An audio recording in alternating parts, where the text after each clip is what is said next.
Alors, Monsieur El Salatra, je voudrais revenir avec vous sur plusieurs aspects. On a parlé bien sûr de la question qui est éminemment importante dans le contexte actuel de déploiement de l'Algérie au niveau international sur le plan économique et sur le plan à la fois financier, puisqu'il y aura l'externalisation des banques algériennes vers le Sénégal, la Mauritanie et en France à Paris. Quand sera cette décision, cette externalisation totalement effective avec l'installation de ces banques, puisque le 22 février dernier, vous avez déposé le dossier au niveau de la Banque française.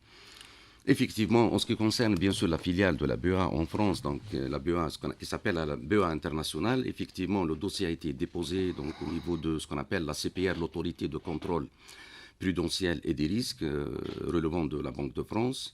Et maintenant, donc, nous attendons bien sûr la réponse de cette instance par rapport à notre demande d'agrément pour s'installer. Mais en parallèle, toutes les autres mesures ont été prises en charge, bien sûr, pour le siège de la banque, pour le personnel, pour l'ouverture des agences. Il y aura des agences bancaires au niveau des grandes villes françaises.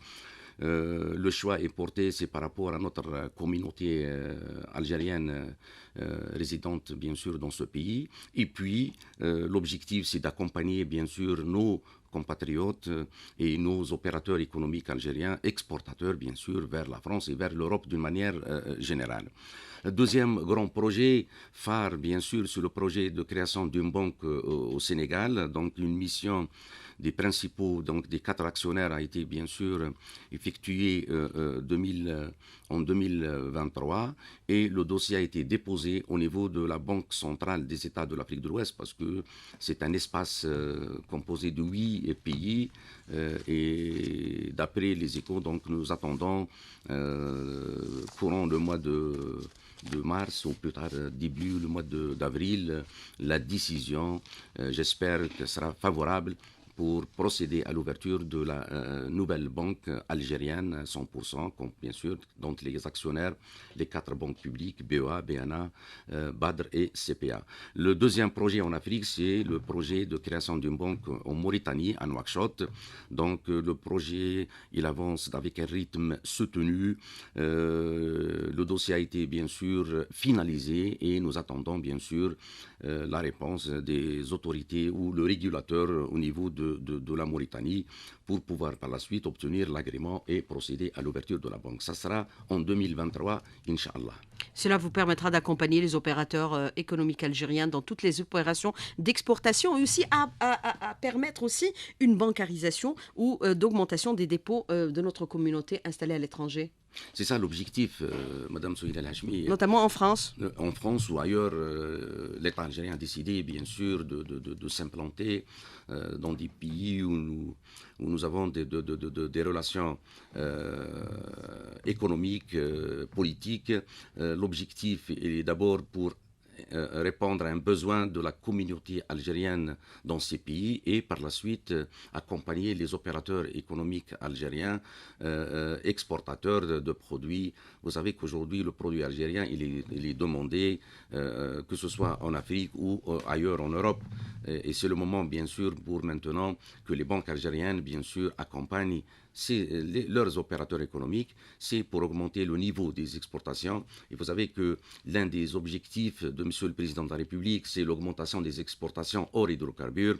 Donc, d'après les résultats obtenus en 2021 et 2022, pour la dernière année, plus de 7 milliards de dollars d'exportation d'hydrocarbures. C'est un chiffre qui n'a jamais été réalisé auparavant. Le potentiel existe. Les banques, ils ont cette volonté d'accompagner. Les opérateurs sont là. C'est des opérateurs professionnels, chacun dans son métier.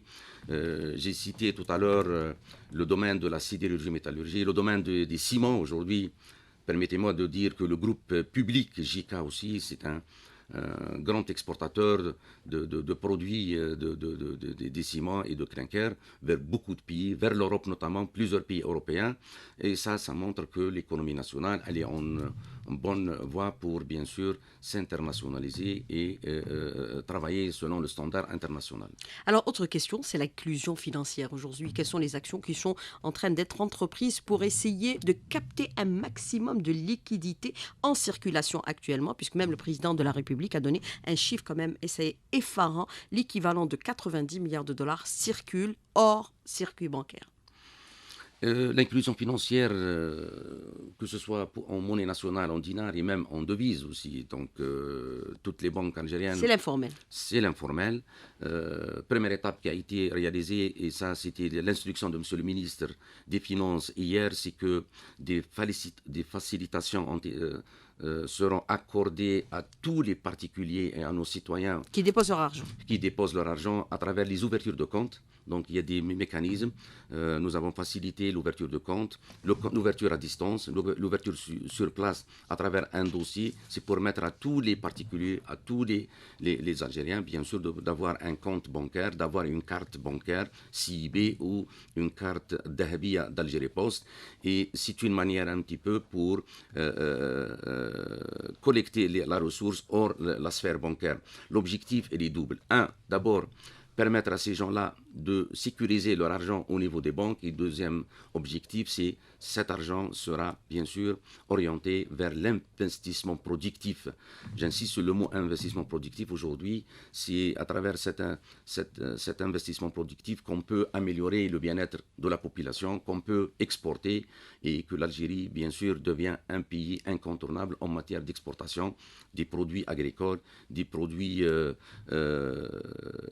industriels tels que les produits sidérurgiques que j'insiste, parce qu'aujourd'hui, alhamdoulilah, nous sommes l'un des meilleurs pays ou grands pays au monde qui exportent les produits sidérurgiques à travers tout le monde.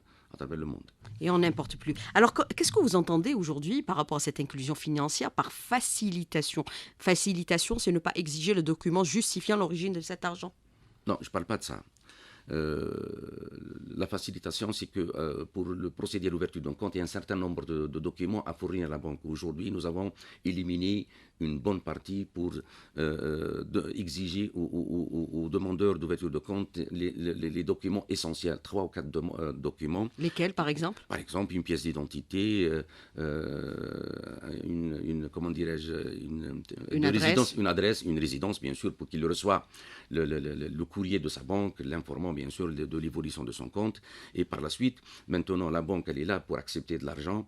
Nous avons des mécanismes pour connaître l'origine de l'argent, pour ne pas tomber, bien sûr, sur les aspects de la lutte contre la fraude et le blanchiment d'argent. Alors, la question aujourd'hui, c'est la monétique pour bien sûr endiguer la question un peu de la circulation, c'est-à-dire de la monnaie fiduciaire. Vous avez, on parle aujourd'hui de la mise en place d'un système de paiement électronique efficient. Mais est-il aussi efficient ou pas du tout, puisque nous avons vu que nous accusons un retard important dans ce domaine? Et nous sommes considérés comme un pays les plus en retard, même si vous avez donné quelques indications au début de cette émission sur quelques chiffres des opérations qui sont en train d'être engagées par rapport à l'existence des TPE et les DAB. Aujourd'hui, depuis cette crise sanitaire Covid-19, le pays a connu une avancée remarquable sur le plan de la modernisation et l'utilisation des moyens de paiement. Je vais dire que le paiement par TPE a connu en 2022 une évolution de 27,99%, c'est-à-dire plus de 2,7 millions de transactions pour un montant de 19 milliards de dinars. Pour vous dire qu'aujourd'hui, nous sommes en plein dans cette phase d'utilisation des moyens de paiement modernes. Deuxième, le paiement par Internet aussi. Avec les entreprises contractuelles, Sonelgaz, Algérie Télécom. CA, les entreprises de paiement, etc. Il y a Naftal aussi qui se met. Deuxième point, c'est le paiement sur Internet aussi. Plus de 9 millions de transactions, soit une augmentation de 62% par rapport à l'IXA 2021, qui les gens utilisent aujourd'hui le paiement par Internet. Et je termine aussi par le paiement par le mobile. Aujourd'hui, vous savez que tous les Algériens disposent d'un smartphone, pour ne pas dire... Il y a 42 millions de smartphones en Algérie. 42 millions. Donc, le paiement par le mobile, donc